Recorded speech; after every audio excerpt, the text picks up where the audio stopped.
Railways in the Victorian times by Oliver Arnold.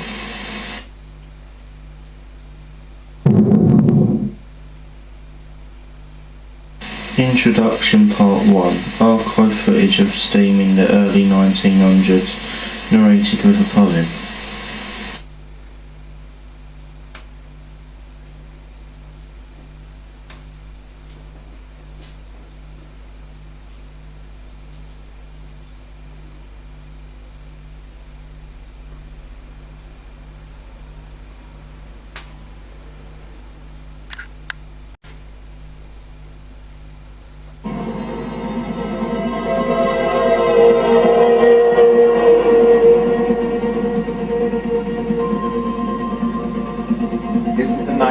Crossing the border, bringing the cheque and the postal order, letters for the rich, letters for the poor, the shop at the corner and the girl next door, pulling up Beatock a steady climb, the gradient's against her but she is on time.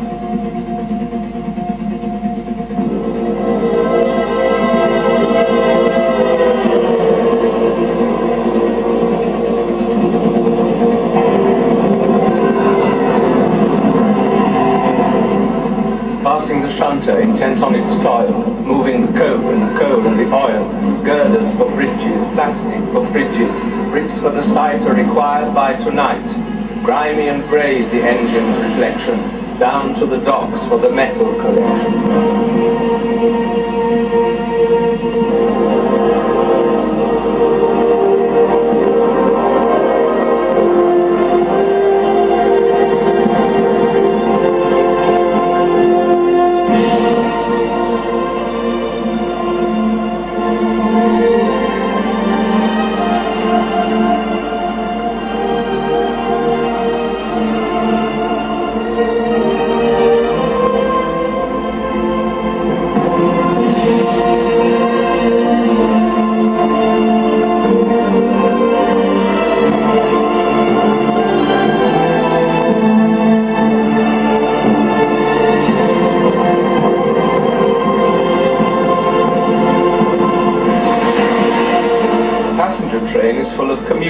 Bound for the office to work in computers, the teacher, the doctor, the actor in farce, the typist, the banker, the judge in first class, reading the Times with a crossword to do, returning at night on the 6:42.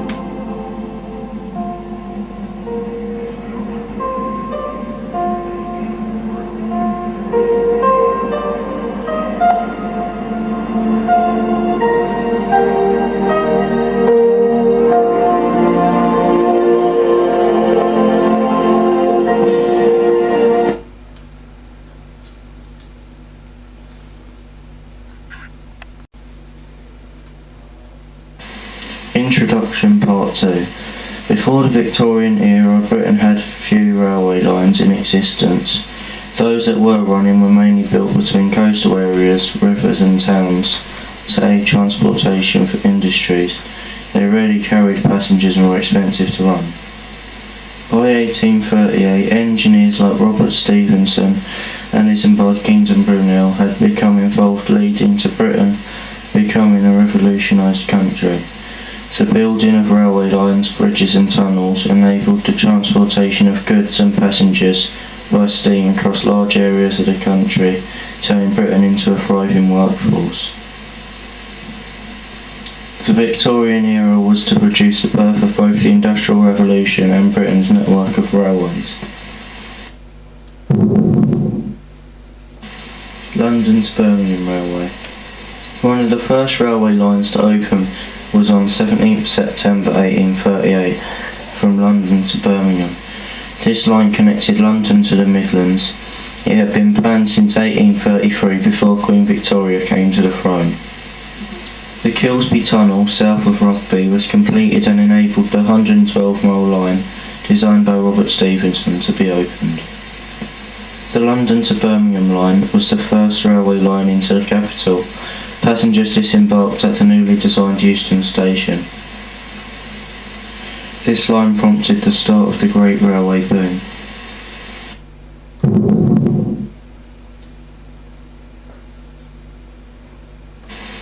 Brunel's Great Western Railway. The Great Western Railway opened in 1841. With Isambard Kingdom Brunel as its chief engineer, it is thought to be one of the wonders of the Victorian era, and is known to be one of the straightest railways in the world. Isambard Kingdom Brunel was a civil and structural engineer, and was later voted second greatest Briton of all time, behind Sir Winston Churchill. Amongst his achievements in the construction industry, aside from the Great Western Railway, he was involved in building steamships, bridges and tunnels, and many other engineering marvels. The initial GWR line ran from London Paddington to Bristol. 7 years later, railway lines from Bristol to Exeter and Bristol to Gloucester were also constructed. Locomotives were commissioned and built for the Great Western Railway and were designed by Sir Daniel Gooch. These could run at a speed of 67 miles per hour.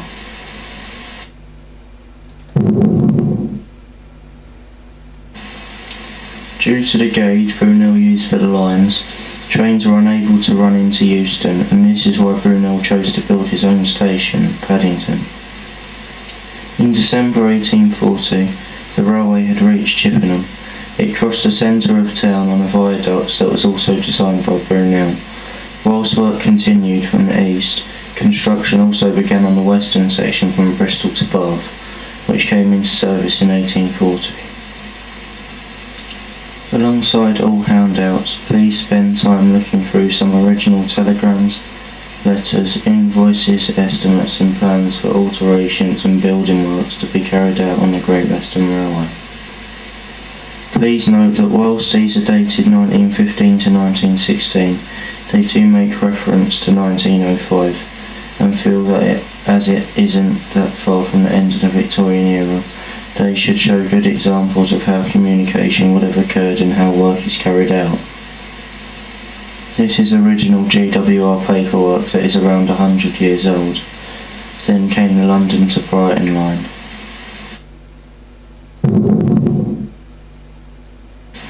This is a timeline of Isambard Kingdom Brunel's life.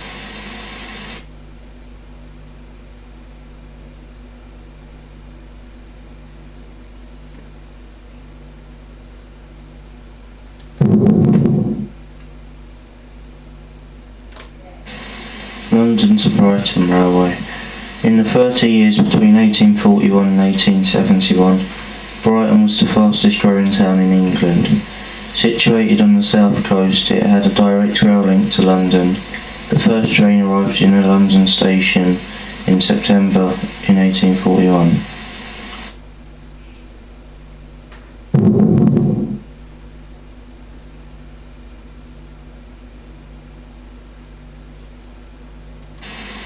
The class system on the Victorian railways. Passenger carriages on the rail network operated a class system.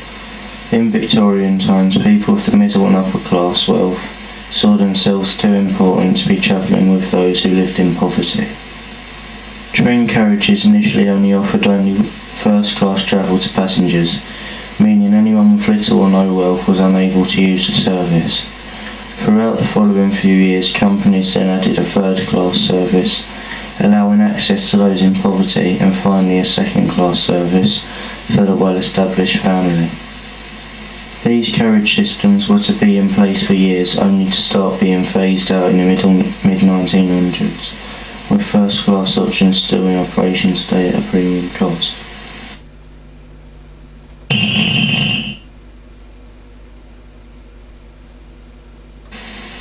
Railway mania. As more railways were built, accessibility throughout Britain was at its easiest when railway mania arrived. By the mid-1840s, many of Britain's railways connected, and Mr. George Hudson was appointed to carry out the first large-scale amalgamation of the railways. In the years to come, access through to Scotland from London was also achieved.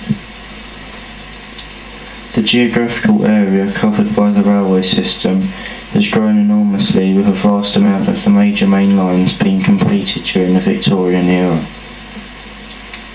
The maps on the following slide show detailed growth of the Victorian railways and include geographical maps both pre- and post-Victorian times for comparison.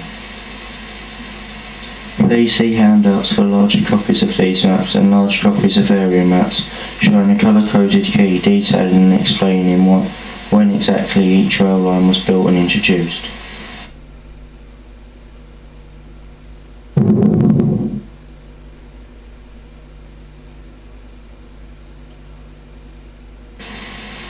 Take note of how much growth took place during the Victorian era.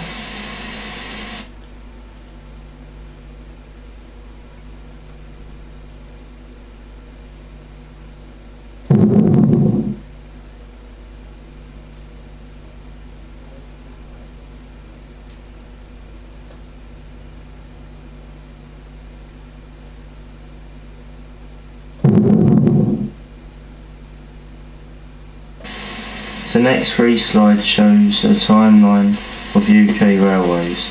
Pay attention to the highlighted section which covers the Victorian era.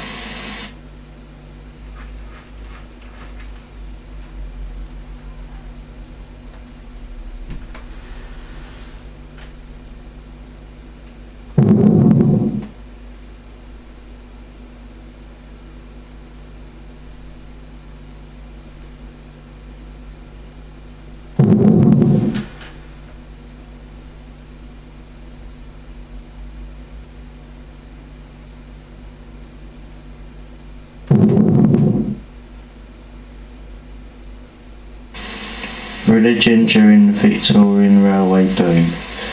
During this time, religion was a very big part of people's lives. The majority of British people practiced Christianity, with a smaller minority practicing Catholicism. Church was always attended on Sundays, and pre-1940s the vast majority attended twice a day. The Bible was regularly read at home. Leading up to the railway boom, work was in short supply, especially in towns and villages, and this is where dedication to the church was thriving. The explosion of the railway boom offered jobs to many in these areas and changed the way most people led their lives. Life became busier for people, and responsibility to jobs meant that the commitment people had with the church was no longer sustainable in the same way. The 1851 census showed that only 50% of the population was now attending church.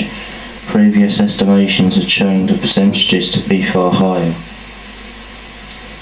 With more chances of work for those in poverty and industrial opportunities developing in Britain, people no longer had the ability or time to put the church first.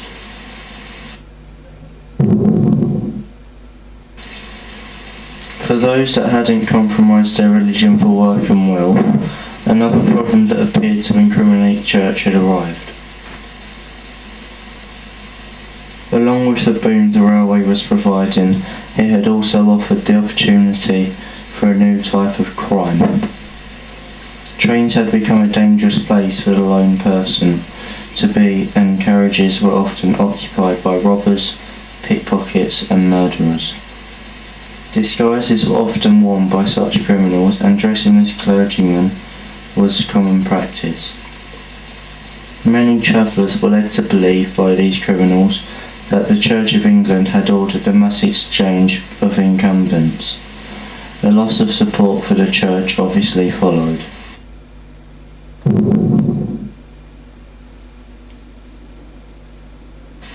Comparisons to today's railways. The mid-1900s saw electric lines and diesel engines slowly introduced. Steam was slowly phased out, and the rail network was broken down and sold to private companies.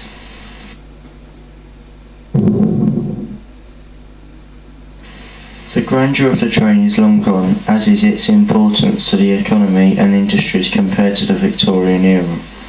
Growth of the motor vehicle and an increase in roadways in Britain means that it is no longer the first choice for companies that wish to transport their goods. The introduction of the car has also enabled the passenger more flexibility and choice over how they travel.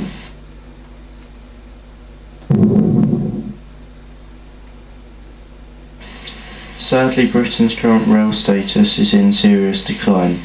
The following link shows the decline and closure of lines and stations over the later years.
References: Wikipedia, Official Isambard Kingdom Brunel website, Public General Railways Act 1912, National Railway Museum, National Railways Archives, original GWR correspondence and paperwork, several GWR hardback books, historicalmaps.com.